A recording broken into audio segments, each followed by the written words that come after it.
And we continue at 1:06 in the afternoon on the John Phillips Show.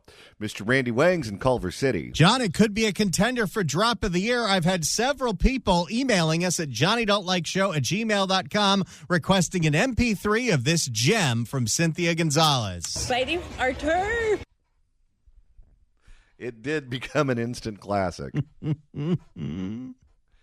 If you're on hold, stay there. We're going to go right back to the phones as soon as we're done checking in with the DA. And if you'd like to join in, give us a call at 800-222-5222, 1-800-222-5222. Right now, it is our pleasure to welcome our next guest to the program. He's the former district attorney for Los Angeles County, District Attorney Steve Cooley. Welcome. Thank you, Jonathan. Well, this vice mayor over in Cudahy is making national and international news with her video that she put up on TikTok. Let's go ahead and listen to the vice mayor in her own words. Not for nothing, but I want to know where all the cholos are at in Los Angeles. 18th Street, Florencia. Where's the leadership at?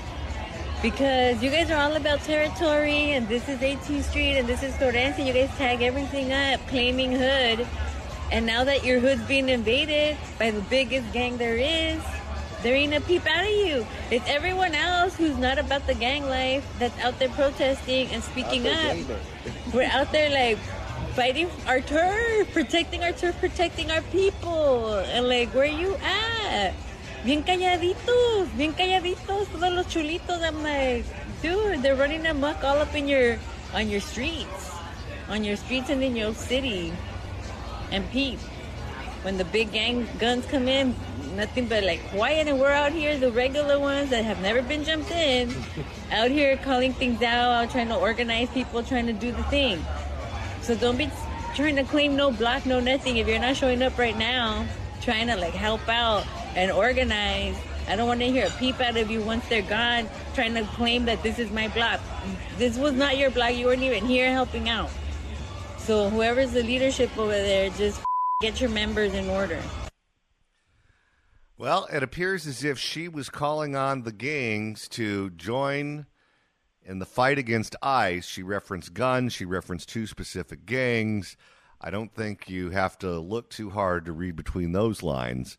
What do you make of what the vice mayor had to say? Well, it's beyond shameful. It's asinine. And most importantly, it could very well be dangerous. I know those gangs. I've known those gangs for decades. I know how violent they are.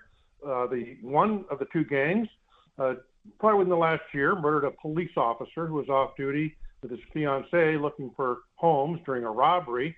These people are quite capable of harming others and murdering others. And she called on them to murder federal law enforcement officers. And I guess law enforcement in general. Cudahy, wake up. Have the rest of the city council should condemn her, censure her. The voters should recall her or vote her out of office. What a disgrace.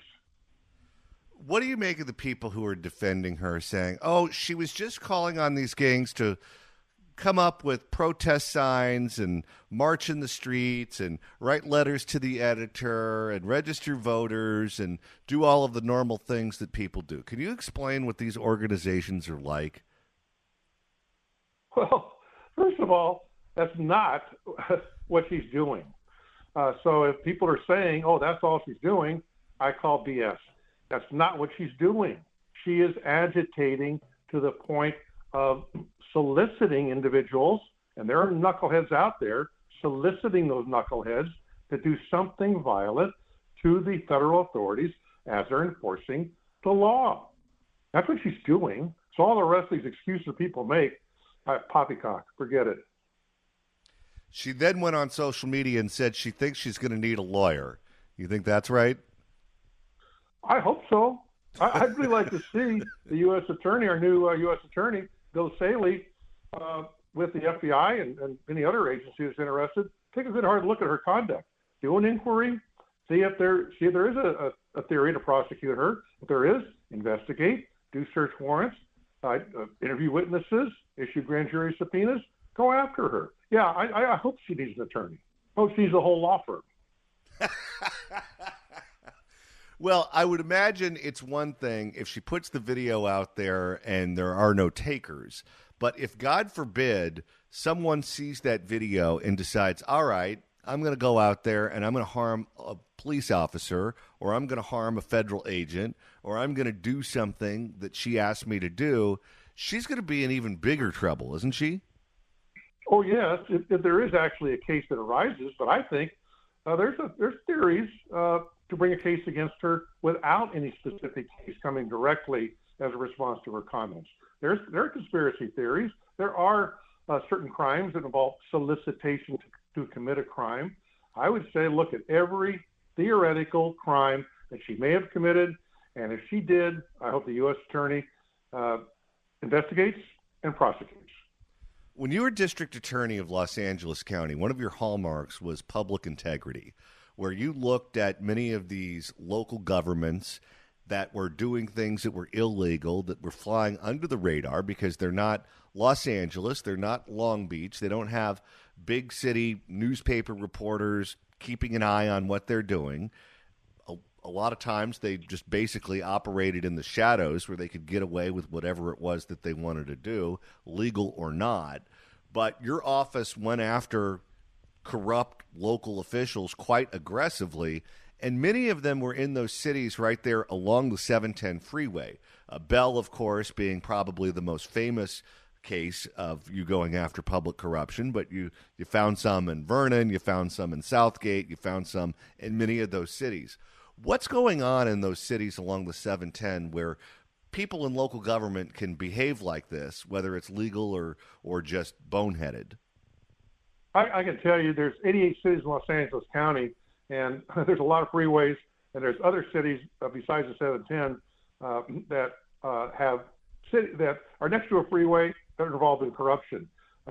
Corruption really is a product of the local culture and history of how they do political business.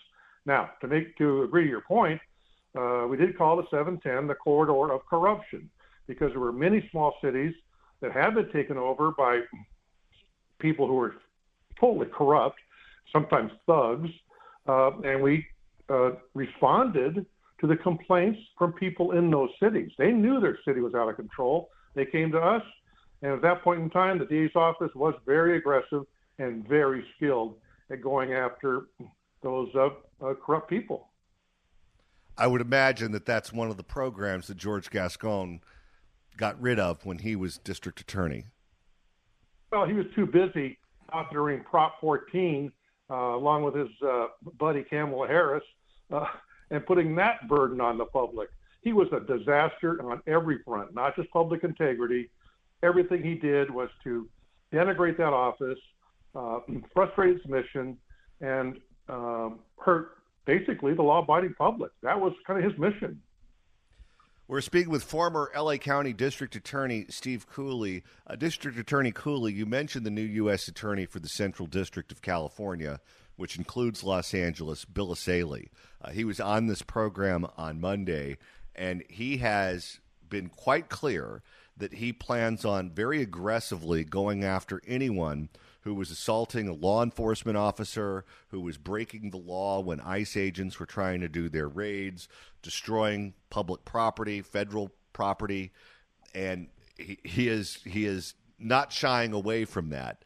How important is it from the point of view of the local district attorney, from local public safety, to have a U.S. attorney here in California that aggressively prosecutes crime? It is absolutely essential. And at times, the Central District has been blessed with very good U.S. attorneys. By the way, they cover 14 counties besides Los Angeles County.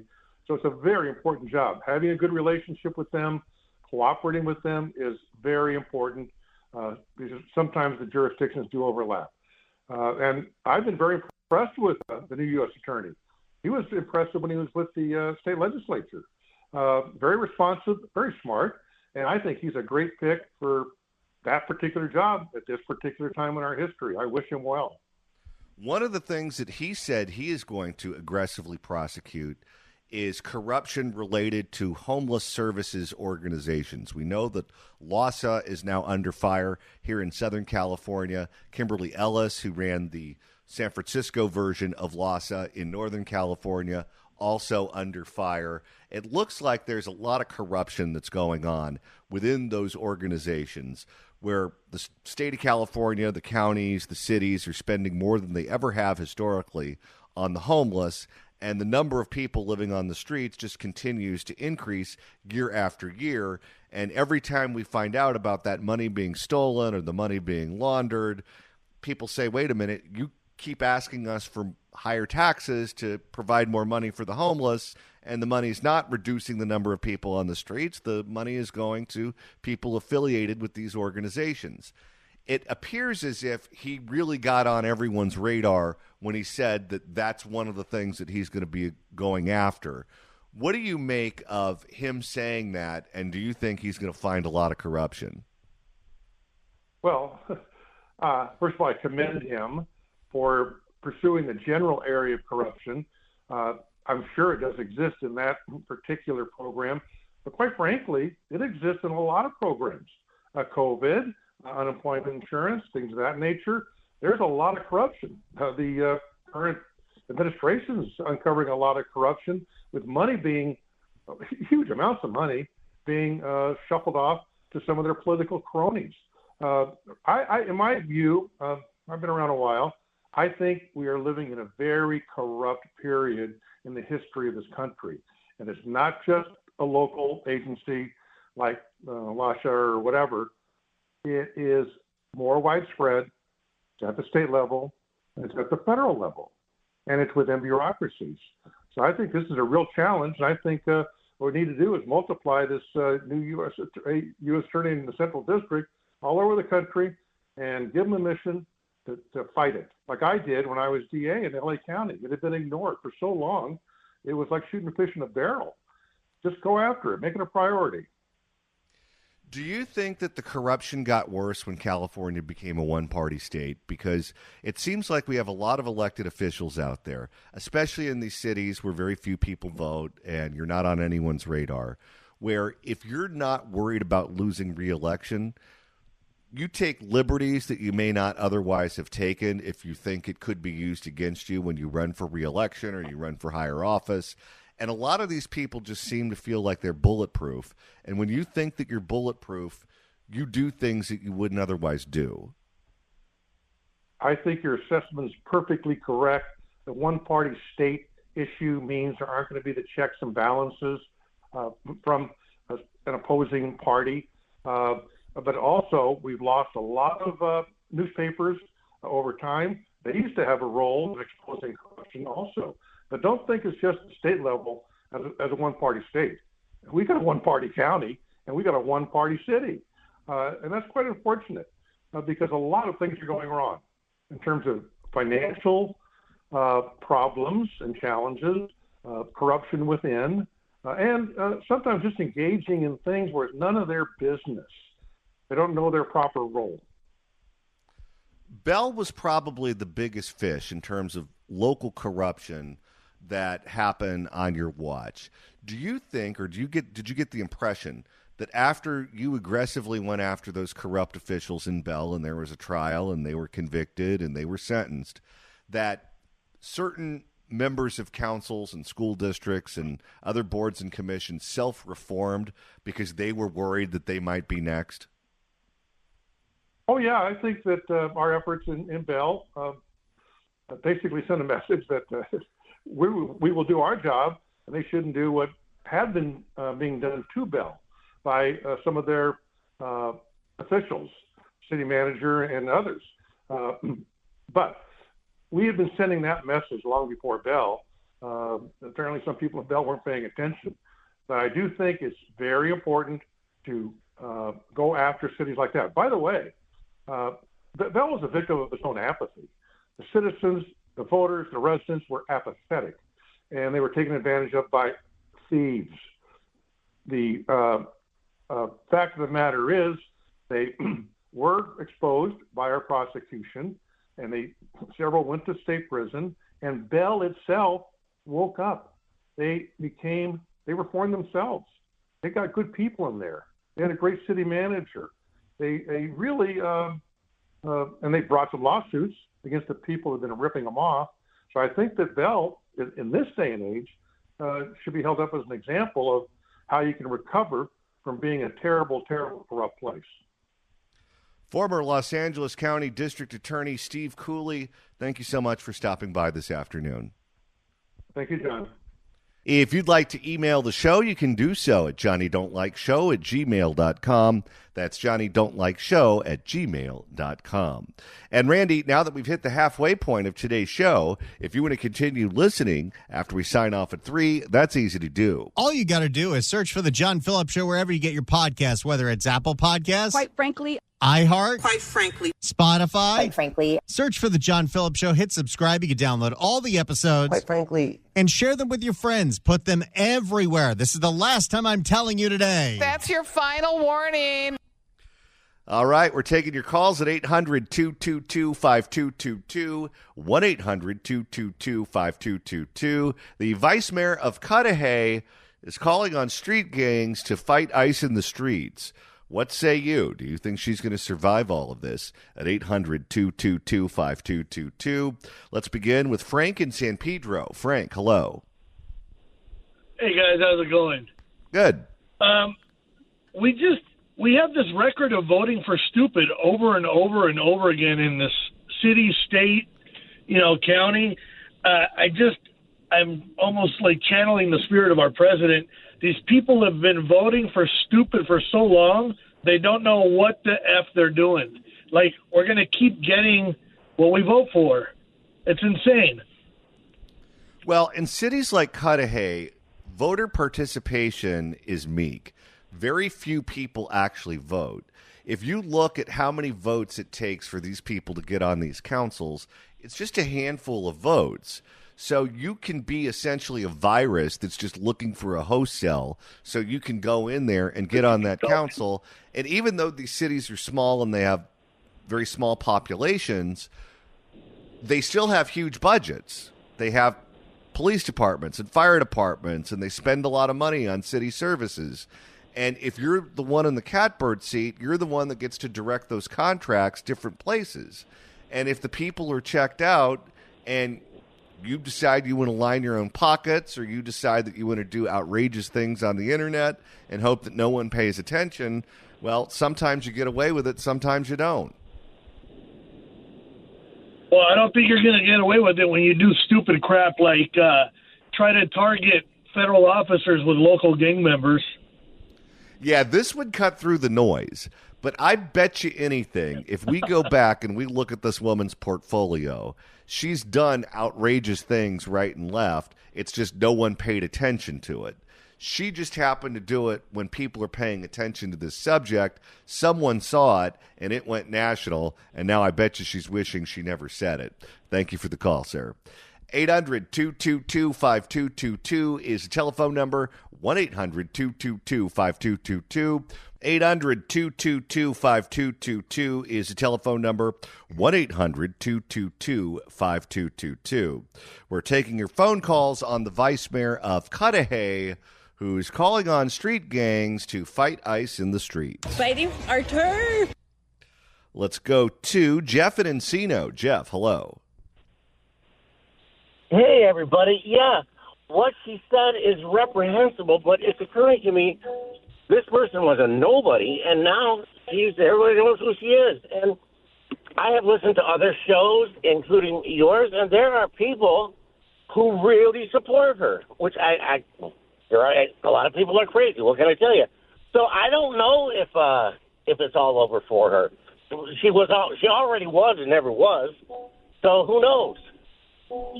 Well, if a socialist can get elected mayor in New York City, maybe a woman who calls on the street gangs to go at it with ICE can get elected in California. Well, she's already been elected. That's true. So there we go. I don't know. Things are just not going great. All right. Thank you for the call, sir.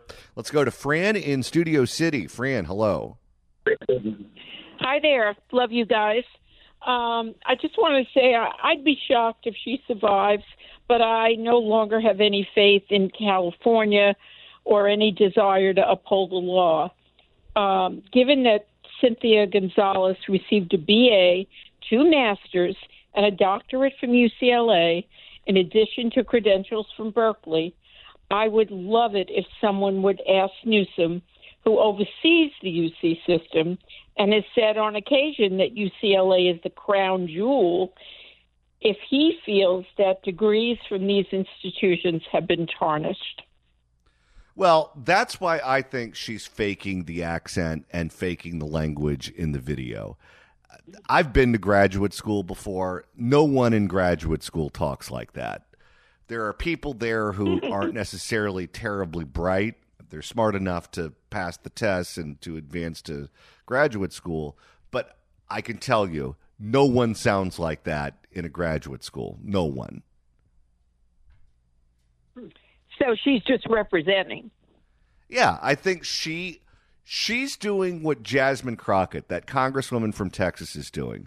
Where you look at old videos of her, and she sounds like a well-educated, highly accomplished lawyer. And now you see her on TV, and she's trying to play a character that you see in one of those 1990s movies.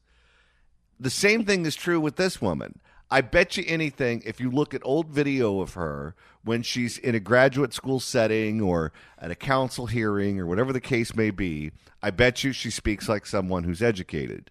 But then on this video on TikTok, when she's appealing to the gangs, that's when she sounds like the ladies from Reseda.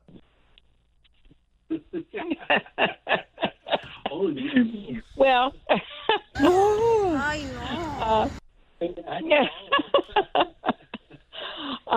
well, you guys never cease to entertain us. We love you. And after 45, 50 years of living in Los Angeles, we're leaving. Where are you going? We you know what? We truly don't know, but we've been trying to figure it out for 2 or 3 years now, and now we're just fed up. Especially since my block is now in a high fire zone for insurance, which is ludicrous. So, yeah, we just can't take how the city is being governed. We're tired of all the protests. We're just tired. It's exhausting living here, and we traveled across the United States for 8 weeks this past summer. We drove cross country, cheap gas, and but not only that, you just don't find as many crazies anywhere else. Notwithstanding New York City, of course, because the Muslim mayor, that's a whole other thing. But yeah, we just can't live it. We can't take it. They've beaten us down, and we're going to be gone.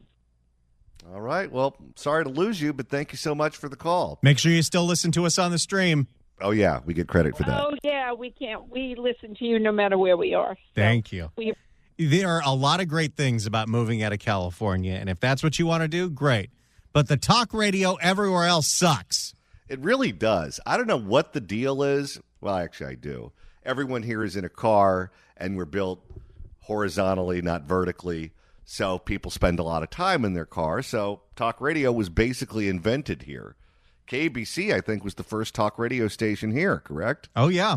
And you look at our email bag. We have so many people that are ex-Californians that still listen to this show. And it's 2 reasons. 1, they want to check in on how right their decision was to get out. And 2, the local radio where they moved to is terrible. Radio to California is what pizza is to New York. You move out, and all you want to do is talk about how great the pizza is. Well, you move out of California, and you go to some other place, the radio's going to stink. So tell everyone how great the radio is in California. I want to know where all the cholos are at. Let's go to Sarb in Mountain View. Sarb, hello. Hello, John Daddy.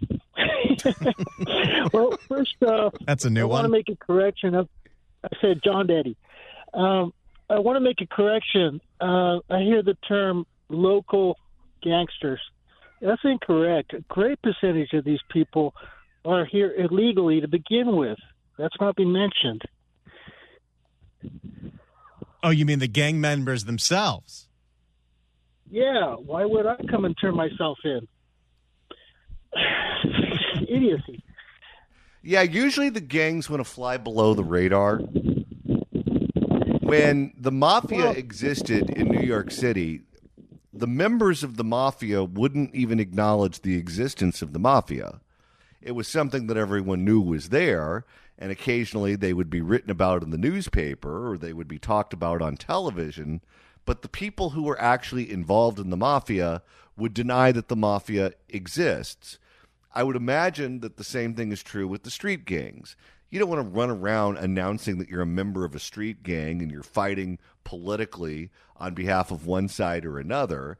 That puts you on everyone's radar. You don't exist to influence the politics of the area where you are. You exist to make money. And once you're on the radar of the feds, they can shut you down lickety-split, and then you make no money. What's amusing is that the gang members are smarter than our politicians. Well, they know how to keep a budget. Thank you for the call, sir.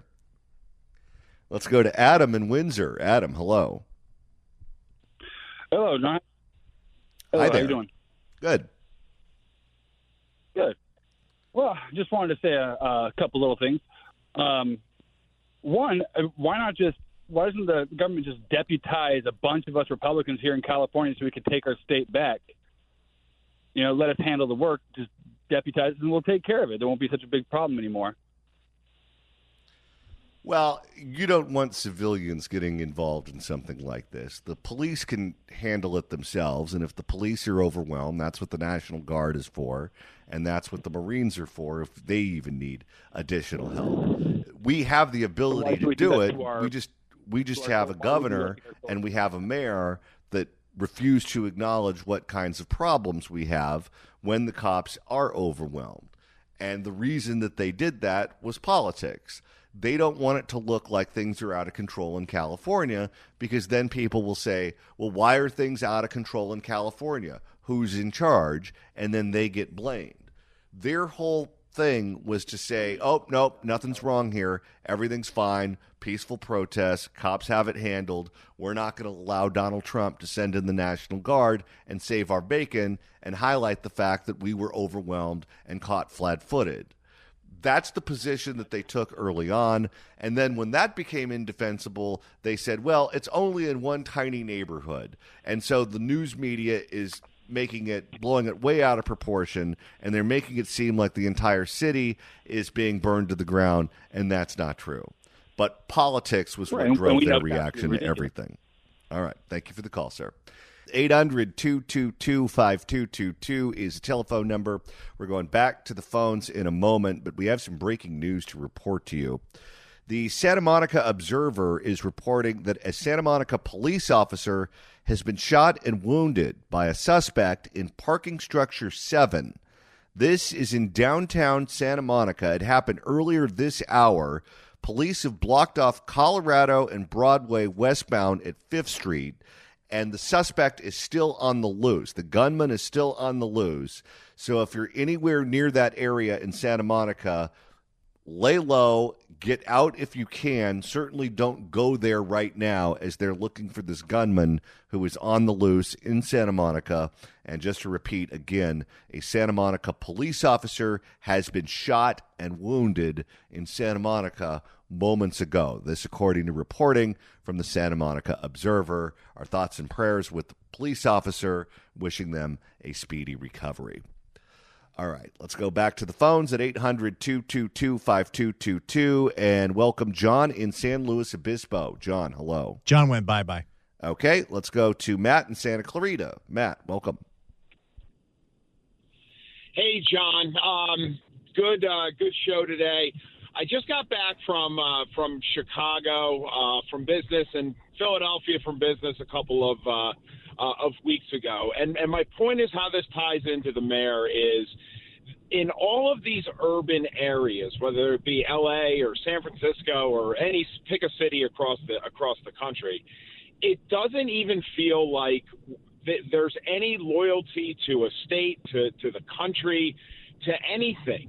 They're almost like mini city-state kind of fiefdoms that are kind of structured with loyalty to things that are not an American type of culture. And this vice mayor is a perfect example, right? It's a loyalty to a subset, to another nation, to a racial demographic, what have you. And it's going to be very, very hard to fix this. I mean, you take a look at L.A. County. L.A. County has 40% of the population on Medi-Cal, right? So you already have a built-in populace that is completely dependent on the taxpayer, it's completely dependent on the taxpayer, and any challenge or change to that, like the Trump administration is trying to do, is catastrophic to the whole scam. Whether this particular person faces any consequences, I don't know. But I'm not really surprised at this. Every single urban area in this country has the same vibe to it. And this was perfectly exemplified by what just happened in New York City last night. I mean, this is a real challenge. The bifurcation of this country is really coming down to urban enclaves. I mean, it's been this way for a while, but it's even becoming more so. Urban enclaves that have almost no loyalty to any sort of national identity, and the rest of us. Would love your thoughts on it. Well, this is why I always tell people beware of wanting to sweep Karen Bass out of office. Because, yes, she's been an awful mayor. She's in over her skis. My guess is she'll react the same way to the next crisis as how she reacted to the fires and the riots and everything else. And we're going to have incompetent leadership at the top of the pyramid. However, if she is replaced by voters, don't assume that she's going to be replaced by someone better. In San Francisco, they lucked out. They got rid of London Breed, and they brought in Mayor Lori, and Mayor Lori is head and shoulders better than London Breed. So in San Francisco, they did well for themselves. But look at everywhere else. Look what happened in Chicago. Lori Lightfoot, she was a disaster. So what did they do? They replaced her with a socialist, and that guy is wrecking the city. In New York City, Eric Adams, they didn't like him. Fine. Who do they replace him with? Well, it's looking like it's going to be a socialist, a guy who believes the government should own the means of production, including things like the grocery stores. Look at what happened in Oakland. Shang Tao, totally incompetent mayor. She was recalled from office and replaced by whom? Barbara Lee, who sees the world the exact same way as Shang Tao. If Karen Bass were to get knocked out of office, my guess is she'd probably be replaced by a socialist too. And if you think things are bad now, you put a socialist in charge of this city and you see what happens. Without question. It's even deeper than that. There's just a vibe in all of these urban areas that you're not even close to any type of an American identity. I mean, it's really off-putting. I mean, I'm 48 years old. I've been to plenty of cities across this country, and done a lot of business and a lot of work in a lot of different places. And 20 years ago, 25 years ago, you just didn't have that vibe. Like, you were in a totally different place in the United States. It's really not a good place to be in as a nation. Well, I think technology is a huge part of it, because you can live in Los Angeles, and depending on what language is your native tongue, you can listen to radio from that language, whether it be on the actual AM or FM band or on your smartphone. You can watch the local news from whatever country it is that you're from in your native tongue. You can watch the soap operas. You can watch the television shows. You can watch the sporting events. You don't have to have a connection with your local community. You can act as if you're still living in fill in the blank while living in Los Angeles and not skip a beat. That's possible. I mean, look at all the people that we talk to who used to live here, who moved out of California, but still listen to California radio because the radio in whatever state they moved to stings. You can take your world with you in ways that you couldn't in the past. And I think that leads to a lot of what you just described. Very, very good point. Very good point, John. Thanks for taking my call, and thanks for letting me vent a little bit. All right. Thanks guys. for the call. We appreciate it. Let's go to Dan in Sonoma. Dan, you have about 45 seconds. Go. Oh, you would catch me while I'm eating. I'm old enough to remember, John, this problem started with the L.A. area almost 50 years ago. Back then, in the early 80s, the gangs and so forth would step up their operations. But what did those city leaders do? They instead of enforcing the law and putting the hammer down, they invited them to their community leaders, to their city council meetings. They identified them as city leaders, community leaders, and all that. Now, again, that was almost 50 years ago. This cancer has spread to, let's just say, stage 4 cancer. The only way to correct it is someone like Donald Trump coming in and dropping the hammer, and he's going to have to step up his operations because now we're out of time. Okay. In fact, some of them put them on the payroll, including, I believe, Janice Hahn. Gotta go. All right, we got another hour coming up. Bye.